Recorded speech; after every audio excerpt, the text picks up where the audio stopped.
अस्सलामुअलैकुम। Hello everyone. अल्हम्दुलिल्लाह मैं तो ठीक हूँ और उम्मीद है आप लोग भी बहुत अच्छे होंगे। तो आज का मेरा वीडियो बनाने का जो टॉपिक है आज का, वो ट्रांसप्लांट के बाद की लाइफ।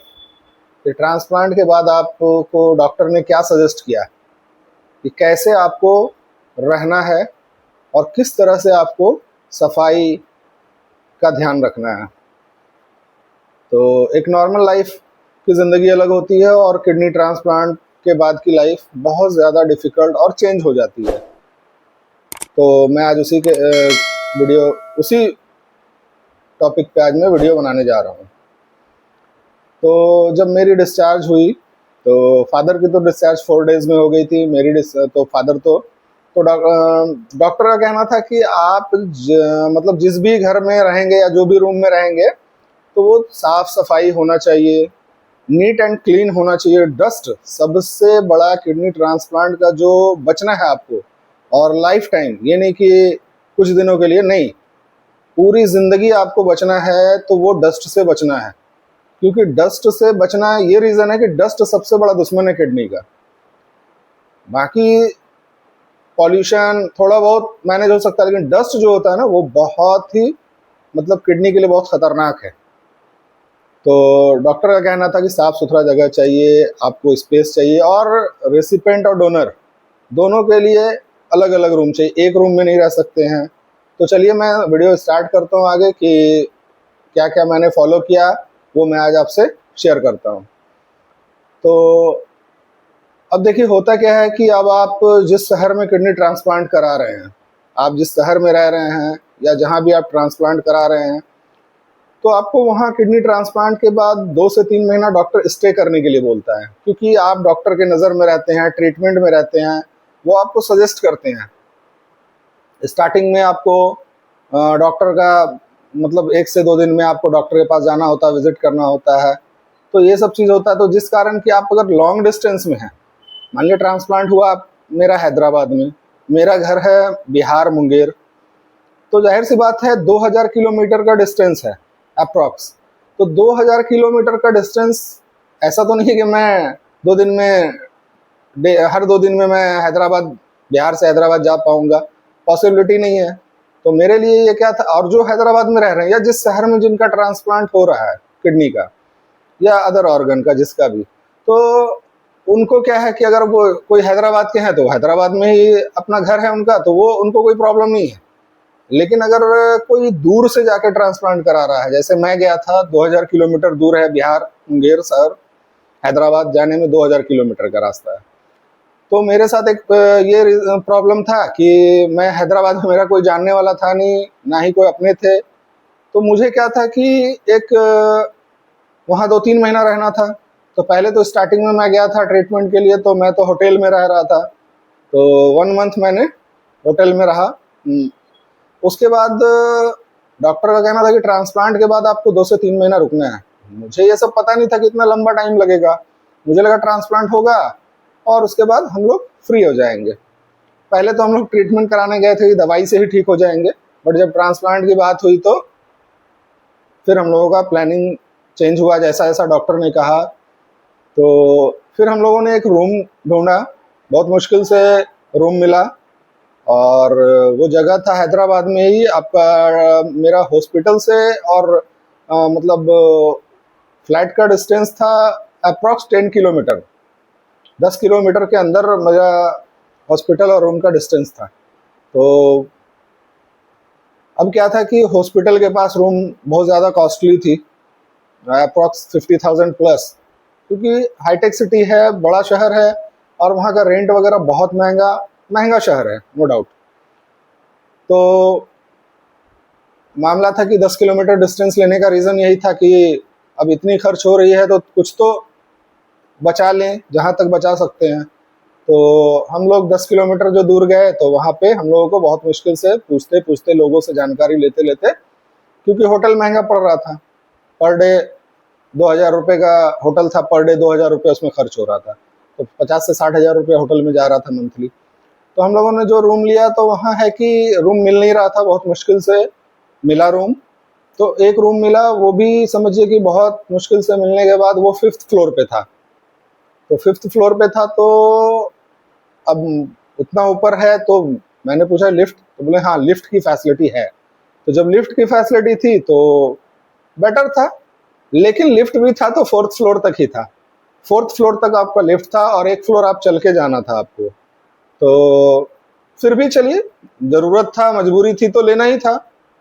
तो हम लोग 4th फ्लोर तक लिफ्ट था और एक फ्लोर हम लोग चल के जाते थे। 5th फ्लोर पे हम लोगों को रूम मिला और डॉक्टर का कहना था कि रूम भी ऐसा लेना है जो कि स्पेसियस हो और एरिया जो होता है आपका वो ज़्यादा क्राउड ना हो, ज़्यादा भीड़ भड़क्का वाला इलाका ना हो, ज़्यादा डस्ट ना हो, ज़्यादा गंदगी ना हो, पॉल्यूशन ना हो, मतलब आपको बिल्कुल नीट एंड क्लीन स्पेस चाहिए किडनी ट्रांसप्लांट के बाद।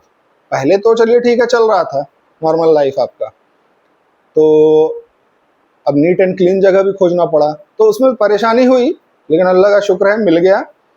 तो उस बिल्डिंग में 5th फ्लोर पे मिला, तो उसके बाद हम लोग देखे तो वो 2 BHK था।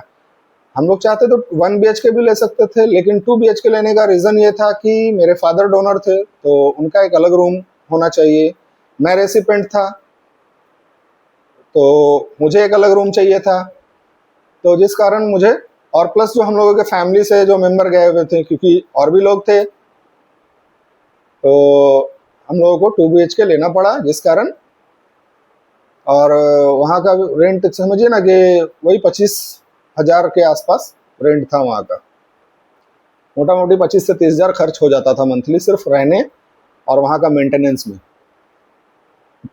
उसके बाद क्या है कि एरिया भी बहुत शांत इलाका था, और वहाँ पे समझिए वो जो एरिया था, मैं चाहता हूँ कि अगर आप लोग कभी हैदराबाद जाएं या आप लोगों के कोई भी रिलेटिव रहते हैं तो आप उनसे पता कर सकते हैं कि मैं जो बोल रहा हूँ, उस एरिया का नाम था आपको टोली चौकी, जो कि Paramount, Toli Chowki Paramount colony, gate number 1, IAS colony, जो मेरा परफेक्ट एड्रेस था, मैं आपको वो बता रहा हूँ। तो उस एरिया में क्या है ना, आप अगर कोई रहते तो आप पता कर सकते हैं, उस एरिया में 90% पेशेंट आते हैं, जो कि इंडिया के 10% होते हैं, आउट ऑफ इंडिया के 90% होते हैं। वो एरिया ही जो है ना, वो समझिए कि पेशेंट का एरिया कह सकते हैं आप उसको, जहाँ की पेशेंट ही ज़्यादातर रेंट पे लेते हैं जगह, और वो वहाँ पे जितनी भी बिल्डिंग मिलेगी आपको, वो कॉस्टली है, लेकिन क्या है कि वहाँ पेशेंट ज़्यादा आते हैं। तो वहाँ आपको जो भी रूम मिलता है फुल्ली फर्निश्ड मिलता है, और आपको मतलब गैस सिलेंडर हो गया, चूल्हा हो गया, बर्तन वगैरह, बेड, चादर, मतलब ऑल इन ऑल फैसिलिटीज़ आपको मिलती है। तो उसका रीज़न ये पेशेंट आता है, 2-3 महीना रहा, 6 महीना रहा, अपना चला गया, तो वो फर्निश्ड रखते हैं वो लोग, उसी हिसाब से रेंट भी लेते हैं। और वैसे तो हम लोगों को भी फुल फर्निश्ड मिला, लेकिन हम लोग अपना चादर वगैरह, मतलब जितना भी पिलो वगैरह था, चादर वगैरह, पिलो वगैरह, हम लोग वो अपना यूज़ मंगाए, ऑनलाइन मंगा करके यूज़ किए। रीज़न था कि अब इससे पहले जो पेशेंट आए, तो डॉक्टर का कहना हाइजीन मेंटेन भी करना है आपको। ऐसा नहीं कि आप कहीं भी सो गए, कहीं भी उठ गए, किसी का भी टॉवेल यूज़ कर लिए, किसी का भी हैंकी यूज़ कर लिए, किसी का भी बेड यूज़ कर लिए, या किसी का पिलो यूज़ कर लिए, या किसी का ब्लैंकेट यूज़ कर लिए, नहीं। आपको हर चीज़ पर्सनल होना चाहिए, खास करके जो रेसिपेंट है। डोनर के लिए इतनी रिस्ट्रिक्शन नहीं है, मेरे फादर को इतना रिस्ट्रिक्शन नहीं था, लेकिन रेसिपेंट के लिए लाइफ टाइम रिस्ट्रिक्शन है कि आपको पॉल्यूशन से बचना है। दूसरी बात क्या है कि घर में भी जितने लोग हैं आपके, अगर उसमें भी किसी को फीवर है, सर्दी है, कोई एलर्जी है, तो उससे आपको डिस्टेंस मेंटेन करना है जब तक वो ठीक ना हो जाए। और आपके रूम में पर डे साफ सफाई होना चाहिए, डस्ट नहीं होना चाहिए, और ये सब सारा चीज़।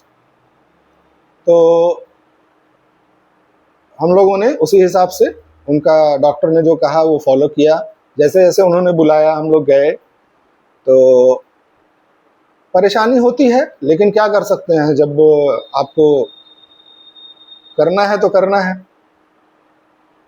तो ये सब परेशानी आई। उसके बाद क्या है कि ज़्यादातर जो उस कॉलोनी में लोग रहते हैं, वहाँ आपको समझ लीजिए कि आउट ऑफ इंडिया के 90% लोग आउट ऑफ इंडिया के रहते हैं। जैसे कि आपको 3 कंट्री के लोग वहाँ सबसे ज़्यादा रहते हैं। इंडियन तो समझिए 10 से 20% मैक्सिमम, जो कि ट्रीटमेंट के लिए आते हैं, जैसे मैं गया था। बाकी आपको वहाँ 80% लोग जो हैं वो आपको मिलेंगे सोमालियन, जो कि आउट ऑफ इंडिया है। फिर आपको सूडान, और एक देश है जो कि आपका ओमान। तो ओमान के लोग समझिए ना कि उतना नहीं, कम कम परसेंटेज में रहते हैं, लेकिन सूडान और सोमालियन के लोग जो हैं वो सबसे मैक्सिमम आपको वही लोग मिलेंगे। मतलब आपको लगेगा कि एक अलग देश आ गए हैं हम लोग, एक अलग शहर नहीं, एक अलग देश आ गए हैं। मतलब उनकी पर्सनालिटी, उनका रहन सहन तो अलग होगा ना, क्योंकि वो इंडियन है नहीं। तो वहाँ पे वो लोग का, उन लोगों की आबादी सबसे ज़्यादा है, क्योंकि वो लोग भी ट्रीटमेंट कराने आते हैं। तो जिस बिल्डिंग में मैं रह रहा था, मुझे 5th फ्लोर इसलिए मिला क्योंकि 4th फ्लोर तक कंप्लीट बुक था, और वहाँ पे उस पूरे बिल्डिंग में सबसे ज़्यादा सूडान और सोमालियन के लोग ही थे। इंडियन ओनली मैं था, क्योंकि इंडियन वहाँ अगर एक बिल्डिंग में एक ही लोग मिल सकता, वो भी मुश्किल से। इंडियन इंडियन लोग उतना महंगा मतलब नहीं लेना चाहता होगा, या फिर उस जगह तक जगह नहीं मिलता है वहाँ। ये बात तो है कि जगह ही नहीं मिलता उधर, और थोड़ा सा क्या बोलता है, रेंट भी महंगा है। तो वो मुझे खाली मिल गया तो मैंने ले लिया। उसके बाद क्या है कि साफ़ सफाई का मैंने पूरा ध्यान रखा। मुझे बता दिया गया था कि आपको मतलब एक अलग वॉशरूम होना चाहिए आपका, एक अलग रूम होना चाहिए, पर डे चादर, ब्लैंकेट पर डे चेंज होता था, pillow cover per day change होता था। उसके बाद आपको मतलब समझिए कि साफ सफाई इतना मेंटेन करना है कि डस्ट जहाँ पे वहाँ पे जाना भी नहीं है आपको। डस्ट से तो आपको इतना बचना है। मैं अगर घर से नीचे भी जाता था, अगर डॉक्टर के पास जाना है तो घर से नीचे जाते थे 5th फ्लोर से ग्राउंड फ्लोर पे, फिर उसके बाद ओला उबर बुक करके जाते थे, तो डबल डबल मास्क लगा के जाते थे। जो कि हैदराबाद में समझिए कि बिहार से और अदर सिटी से, मैं दिल्ली में भी रहा हूँ, मैं कोलकाता में भी रहा हूँ, और मैं बिहार में भी रह रहा हूँ अभी, लेकिन सबसे कम पॉल्यूशन मुझे हैदराबाद में दिखा, जो मैंने देखा। क्योंकि पॉल्यूशन वहाँ बहुत कम है, बहुत नीट एंड क्लीन शहर है, बहुत अच्छा शहर है, और वहाँ का एनवायरनमेंट बहुत अच्छा है, पॉल्यूशन वगैरह बहुत कम है, डस्ट भी बहुत कम है। लेकिन फिर भी मैं डबल मास्क लगा के जाता था। रीज़न था कि परहेज करना था मुझे। तो मैं यही कहना चाहूँगा कि जितने भी लोग किडनी ट्रांसप्लांट से रिलेटेड हैं, और मैं तो ये भी कहूँगा कि अच्छे लोग भी जो हैं, अगर उनको लगता है कि किसी डस्ट वाले इलाका में मैं जा रहा हूँ, तो काइंडली मेरा रिक्वेस्ट है आपसे कि आप मास्क यूज़ करें जहाँ पे आपको डस्ट का ज़्यादा लग रहा है कि यहाँ पे डस्ट ज़्यादा है। क्योंकि देखिए, बचाव ही आगे आपको सही रखेगा। और जो किडनी पेशेंट है या उससे रिलेटेड कोई भी प्रॉब्लम है, या किसी भी बॉडी के ऑर्गन में आपको प्रॉब्लम है, तो मैं तो ये कहूँगा, जो मुझे डॉक्टर ने अभी तक बताया और मैंने जो फॉलो किया, वो मैं बता रहा हूँ कि पेशेंट को खास करके, या जिनको किडनी से रिलेटेड भी प्रॉब्लम है, तो वो अपना मास्क ज़रूर यूज़ करें, और डस्ट वाले इलाके से बचें, पॉल्यूशन से बचें, साफ सफाई का पूरा ध्यान रखें। पर डे नहाने के लिए भी बोला गया था मुझे, साफ सफाई पूरा, और इन सब चीज़ों का आपको ध्यान रखना बहुत ज़रूरी है। तो चलिए मिलते हैं फिर इंशाल्लाह नेक्स्ट वीडियो में, तब तक के लिए अल्लाह हाफिज़।